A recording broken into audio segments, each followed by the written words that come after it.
There is a phrase often quoted that goes something like this: preach the gospel at all times. If necessary, use words. Now, the purpose of this verbiage is to incite courage within followers of Christ, that they might not just proclaim Jesus with their lips, but reveal him with their lives. The only problem is that there are two detrimental contradictions within this little piece of advice.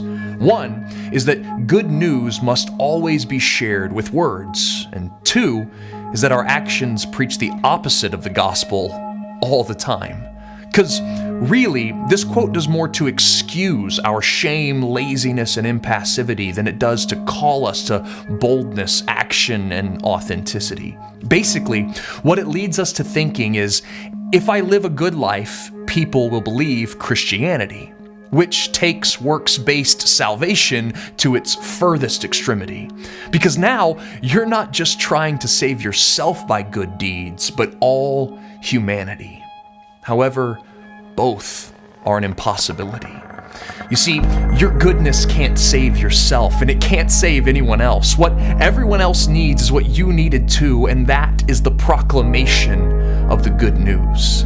That is the spoken gospel. That God was open while we were hostile. That only because Jesus was broken is salvation made possible. That the power of death was stolen when he conquered the grave's obstacle, and that it is by grace our hearts were woken, and by grace we'll be made incorruptible. That is the news that's good even when we are not. So may our lips never fail to preach what our lives constantly fail to model. Let us preach the gospel at all times, necessarily as a spoken gospel.